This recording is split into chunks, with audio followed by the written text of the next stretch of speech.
So in the previous class we have learned about hot weather concreting and hot weather problems.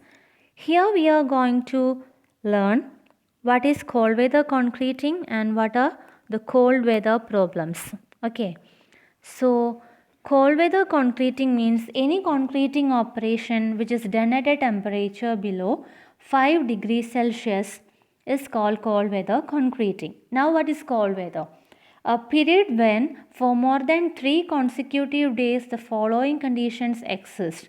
That is when average daily temperature is less than 40 degree Fahrenheit, or when the air temperature is less than 50 degree Fahrenheit. We say it is cold weather. So next we are going to check what are the effects of cold weather in concrete. So here first effect is delay in the setting and hardening. The rate of hydration depends upon the temperature. So when temperature decreases, concrete take longer time to settle and also for hardening.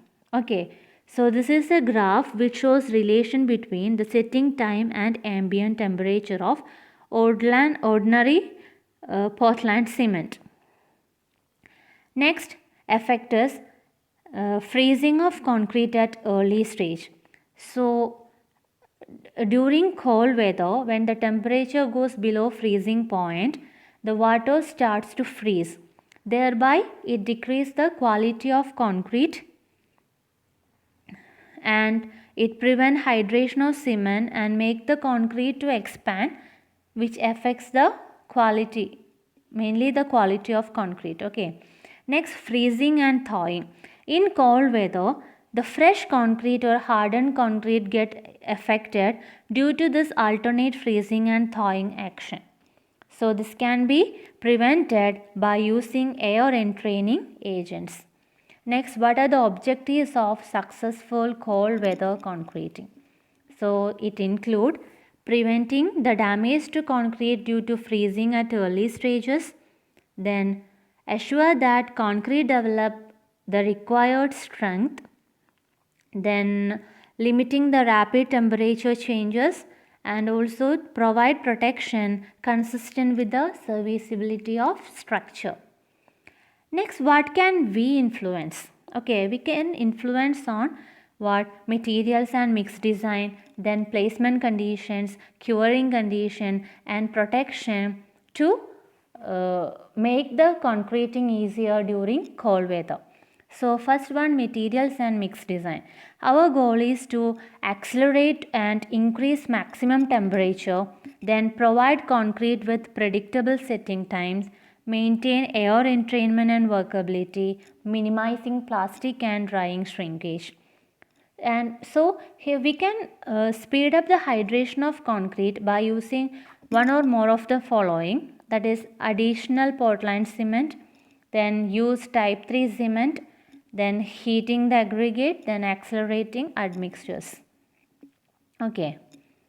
So this is use of type 3 cement increases the early age strength. So graph is shown below. Next, heating the materials. Concrete mix consists of mainly water and aggregate. So heating of both water and aggregate can withstand the cold weather conditions. So it is an excellent way for obtaining the desired mix and also placement temperature. Next, admixtures. They protect from freezing, then they accelerate the rate of hydration and also helps to attain early age strength. Next, accelerating admixtures. So material added to concrete for the purpose of reducing the time of setting and to accelerate the early strength development is called as accelerating admixtures. So what are classes of accelerating admixtures? One is calcium chloride and then non-chloride accelerating admixtures.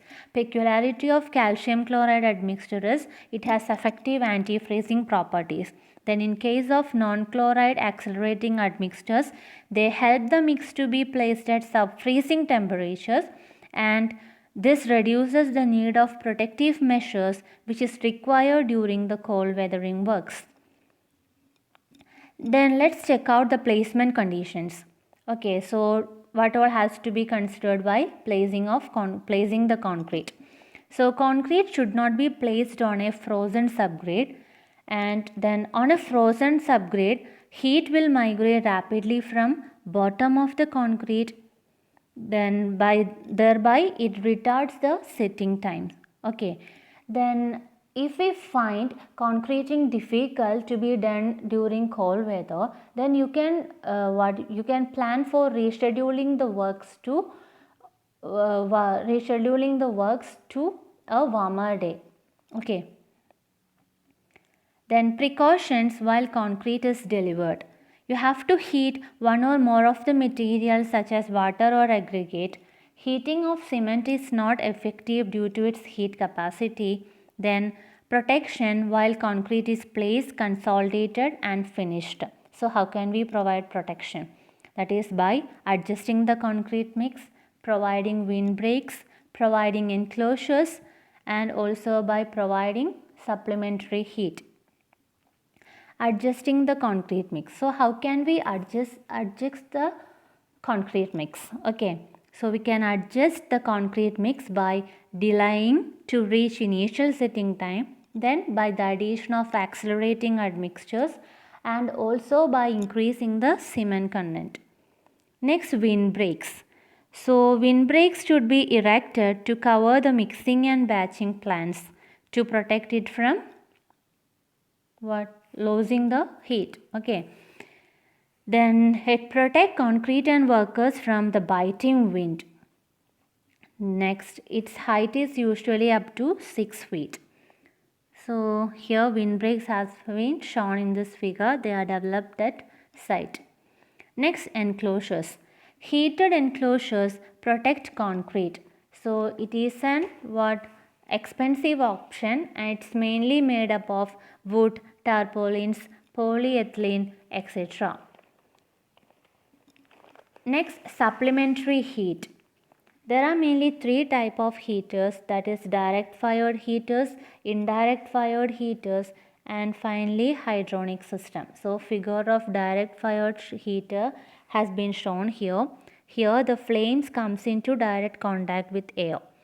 Then indirect fired heater. Indirect fired heater is similar to that of oil or gas burning furnaces with chimneys. Then this is the figure showing hydronic heater. Next, let us check about the curing conditions during cold weather. It requires adequate moisture and temperature. Then the temperature should be above 4 degrees Celsius. Then duration of heating concrete depends upon the service of concrete.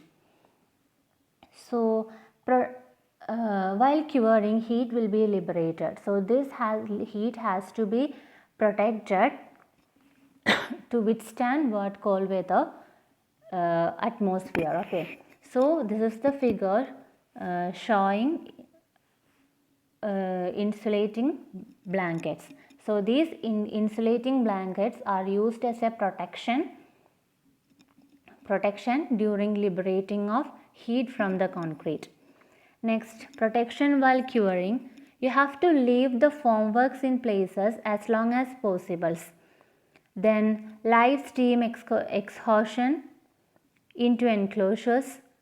Then provide liquid membrane forming compounds within enclosures and also prevent thermal cracking. So protection while curing, how can we provide protection?